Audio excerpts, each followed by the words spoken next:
saya ingin menyampaikan, pada prinsipnya, saya berupaya untuk terus mengajak seluruh kepengurusan DPP 5 tahun sebelumnya. Tentunya ada beberapa dengan posisi-posisi yang berbeda, tetapi prinsipnya kami ingin mengajak. Begitu pula sebagai partai yang ingin terus menambah jaringan dan kekuatan, Demokrat juga ingin membuka ruang seluas-luasnya bagi kader-kader baru, bagi tokoh-tokoh yang juga memiliki semangat perjuangan yang sama dengan Partai Demokrat.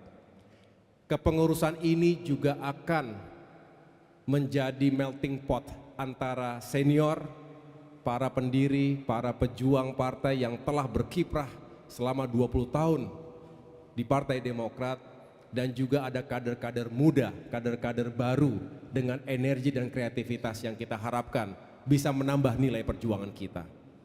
Jadi artinya yang kita hadirkan dan kita bentuk dalam DPP ini benar-benar meliputi berbagai elemen, termasuk berbagai profesi, dan yang jelas memenuhi prasyarat 30% diisi oleh perempuan.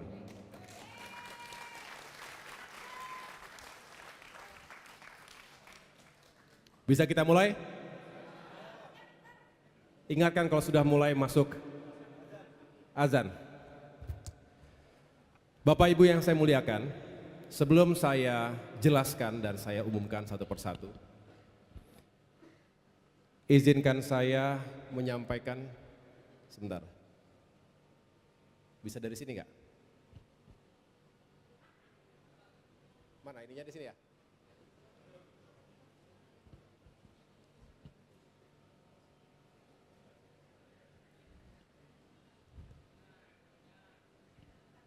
Biasanya saking banyaknya orang mungkin terganggu ininya. Coba next. Coba arahnya mana arahnya? Arah ininya.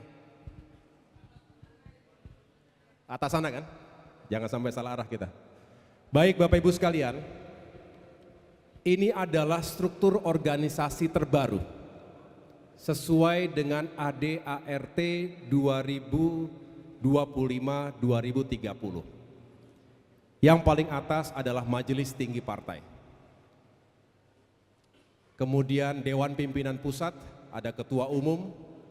Kemudian di bagian atas ini ada dewan-dewan. Garisnya putus-putus, berarti sifatnya koordinasi. Sedangkan garis yang tebal sifatnya adalah komando.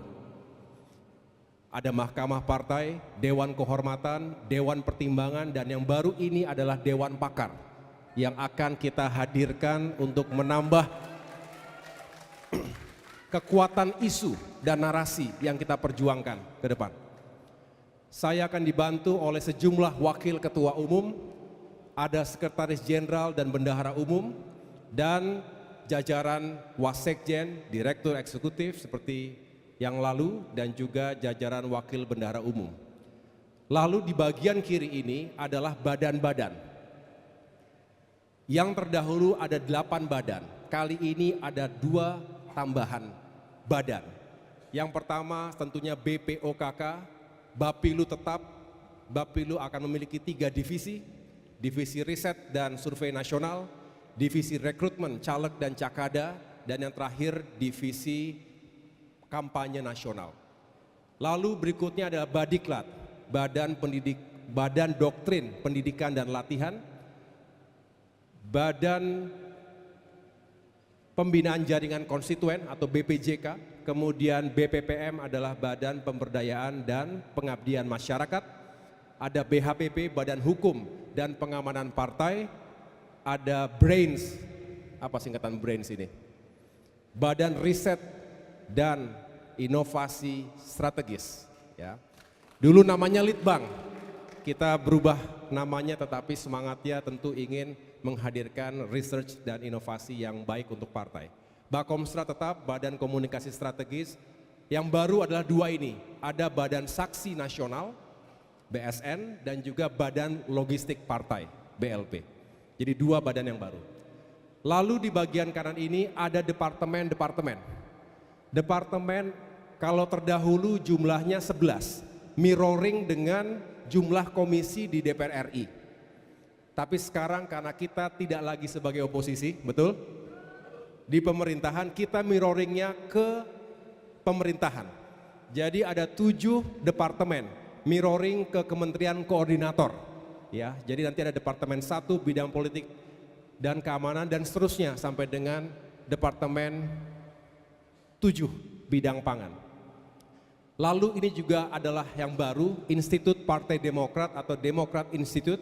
Kita harapkan ini juga bisa hadir untuk menambah kapasitas dari sumber daya manusia partai, mempersiapkan kader-kader terbaik kita, baik sebagai kepala daerah misalnya, termasuk juga sebagai anggota dewan ke depan.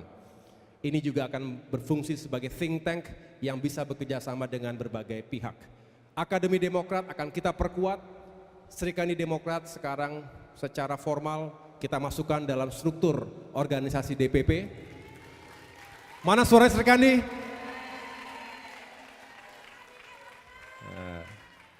Serikandi itu walaupun puasa tetap suaranya paling kencang. Dan terakhir tentunya organisasi sayap. Sedangkan tentunya garis tegak DPD, DPC dan DPLN ini tidak berubah.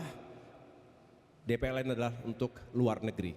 Jadi kurang lebih Bapak Ibu sekalian, inilah struktur organisasi DPP Partai Demokrat 5 tahun ke depan.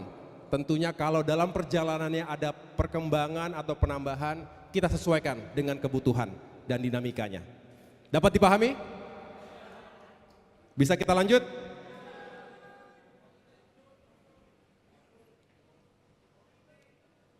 Ya.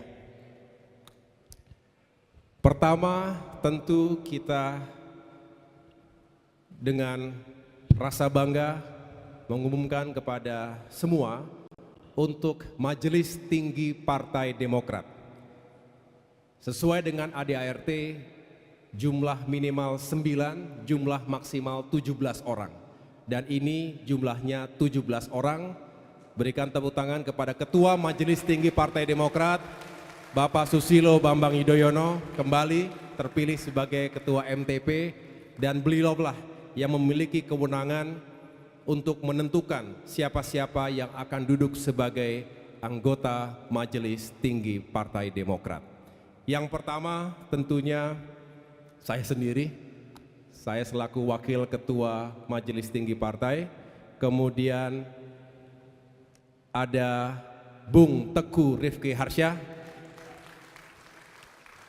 yang juga sebagai Sekretaris Majelis Tinggi Partai, kemudian Bung Edi Baskoro Yudhoyono, Bung Andi Alfian Malarangeng, Bung Herman Hairon, Letnan Jenderal TNI Purnawirawan EE Mangindaan, tepuk tangan buat Pak Mangindaan, Bapak Sarifudin Hasan, tepuk tangan. Ini para senior kita. Kalau Pak Mangindaan selain jenderal, beliau juga adalah mantan Menteri Perhubungan, mantan Menteri Pemberdayaan Aparatur Negara, Reformasi Birokrasi. Sedangkan Pak Sarif Hasan sebagai mantan Menteri Koperasi dan UMKM, Usaha Mikro Kecil Menengah. Ada juga Bapak Amir Samsudin, mantan Menteri Hukum dan HAM. Ada Bapak Hinca Panjaitan,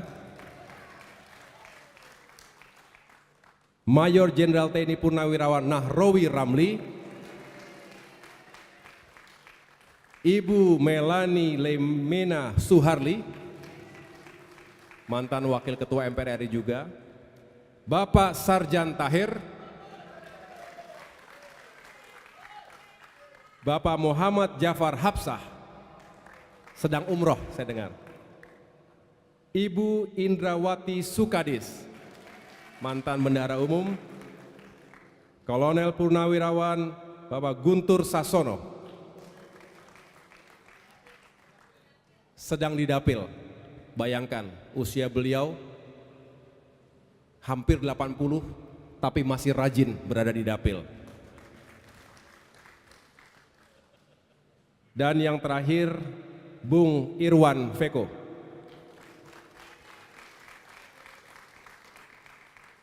Mana orangnya?